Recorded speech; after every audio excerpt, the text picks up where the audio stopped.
Yeah. Just floating around today, super slow, came over here. Have you been to this before?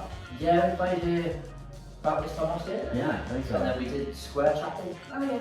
Like maybe 6 months before that. Cool.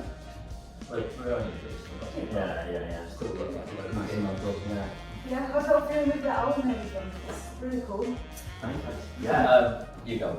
I was just gonna say, honestly, like such a surreal thing to just be able to say it's out. Like, still, I'm feeling like really buzzing to just be able to say that because well, we hopped into the studio a year ago, roughly, or maybe like a year and a year and 1 month, maybe. Yeah.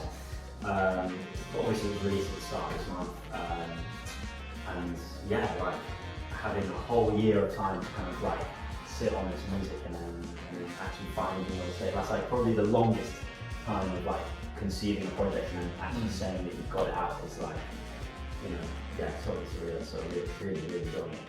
Yeah, has it been since birth and stuff like that? I think so. It's hard to say, you know, like so early on, but like everyone who spoke to us about it, they really enjoyed it. It's really nice to hear that testimony. We really did. It's, as you were saying, like, I think it's the longest amount of time. Like I've never put so much effort into like a long term project, and to have that kind of like immediate response to people like, it's good. You should be happy. You know, like thank you, I am happy. Yeah. I think we've got some stuff in press. Like we've got some album reviews and that. Ray Charles, he played music as well, which is so funny. I didn't expect Ray Charles to play music, but yeah, that's really cool. So yeah, it's been really nice.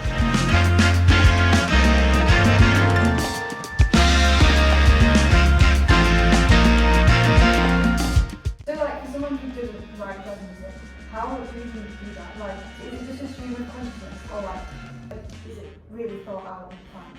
We have like a slightly annoying but like fair system when we write the music in that there are 6 of us and we all have fucking transparency. We all have very different like musical backgrounds, and so we have different tastes and different things. But we write collaboratively. Like it's maybe one person might bring like one small idea, but then almost the entire rest of the song is fleshed out, like with all 6 of us in the room together, which means that it is like a really true representation of what we sound like because everyone has their say, and we will try out everything. Like if someone suggests something, no matter how dull it is, we will give it a go and try it out. Sometimes people are like, sure, but we always try it out, and sometimes it turns out amazing, sometimes it turns out awful. But like it means it's like super slow and super inefficient, but like at the end of the day we end up with something which does, in my opinion, sound different to basically, I don't know anything that sounds like that, which is pretty cool.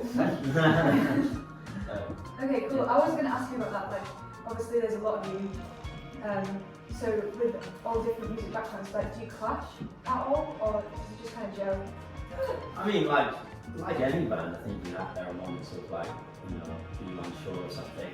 I mean, we've got a whole track titled Executive Decision. It's like partly based on our composition process, because sometimes if things are a bit stuck and rough, then somebody will just be like, right, I think we should do this, just trust it, let's go for it, Executive Decision, and then we'll follow that kind of process. And then I think we've gotten pretty good at just being honest to each other and not like taking anything personally, which I think is a really important thing when you're writing collaboratively like that. Because like, obviously you're expressing yourself in that process, and you know, it can feel like you're putting yourself out there, so to feel that rejection can be like difficult. But at this point, we all like know the composition process and know that we're all there like for the music, you know. So then, yeah, it just like means that we can actually you know, get music out and see that process through. They're healthy. Yeah, hopefully.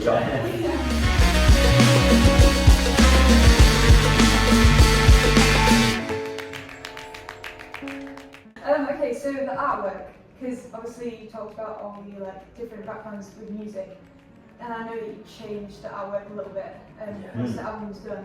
Because everyone has different tastes, so how does that work? Like, were you all super stoked about it, or? So there's this incredible artist in Leeds called Ed Thompson, is kind of artist now, and he's done artwork for us in the past. He did artwork for 16 Sid and Darkness, which was like 2 singles we released a couple of years ago, and those pieces of art are so fantastic, and they really fit the chaotic sort of nature of the band. And he also did a piece which was the first piece of artwork which we have for our album, and if you see it in person, it looks incredible. Like it's all made out of recycled materials, like pieces of wood he's found in a skip, and then using and all kinds of crazy stuff, and the textures are just wonderful. But we did have a bit of a problem with it when it was like, you're thinking like most people are looking at albums on like tiny little phone screens, you know, it's this big, and it would be such a shame to put Ed's art there when like you can't really appreciate it for what it is, because it's just so small, and you don't get the idea.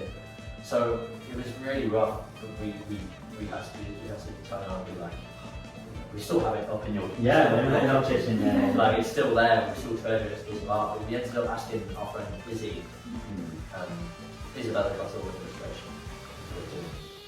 We're doing the plugs, which we should. If you just point up there, there you go. An incredible artist, normally just like caricature stuff, like really cool and really kind of out there. But she made this piece for us. I've seen it, you've seen it up close, but like you can see all the little knife work. That's so cool. And then a friend of ours, Ronna, did the graphic design and text. It was really collaborative. We did go back and forth quite a lot. Yeah, I think, well, because you want something like, you know, I guess it's the second biggest thing other than the music that like you feel like you want representing yourself, like but it's obviously separate from ourselves, so like because we're not the artist, the actual artist making the art, so like it feels really important to have that kind of, you know, and also if you're like in a record shop or whatever, you know, you're scanning through and like it feels like that first impression of when you pick one out and you go, okay, that was, you know, you're trying to convey something there as well. So but I think Izzy and John did such a good job at like representing our music. We were all so chuffed with it, to be honest. It's good. It is really good.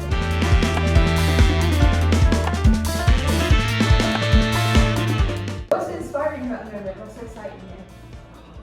We have all been listening to a lot of sort of, I guess, I don't want to use the wrong word, like kind of Arabic inspired music. You've been listening to, is it Karen Ziyad? Karen Ziyad. No, that's Joe that's been listening to. Joe, who have you been listening to? Me, I mean,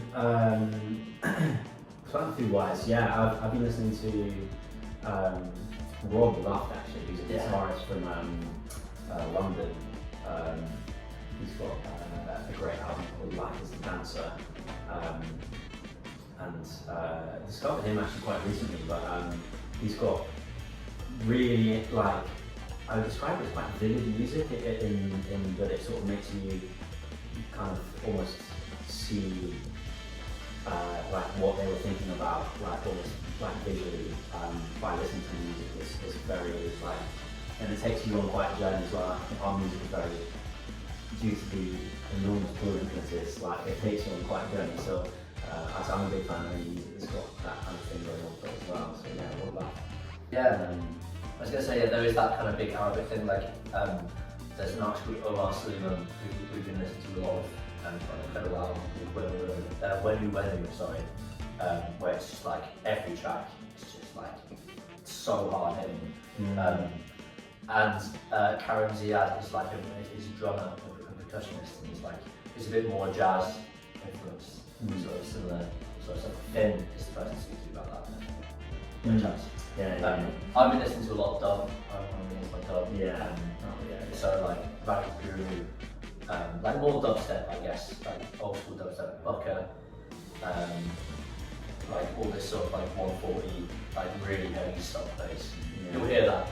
Hopefully, I mean, if you're interested in our music as well, like, and the influences that come into that, like we've been doing a sort of relatively frequent playlist called Plantfood Picks, which you can find on Spotify, and it's curated by one of the members each time we few sort of reading. And at the moment, that's new things on blog, so you can check that out. That's on there as well.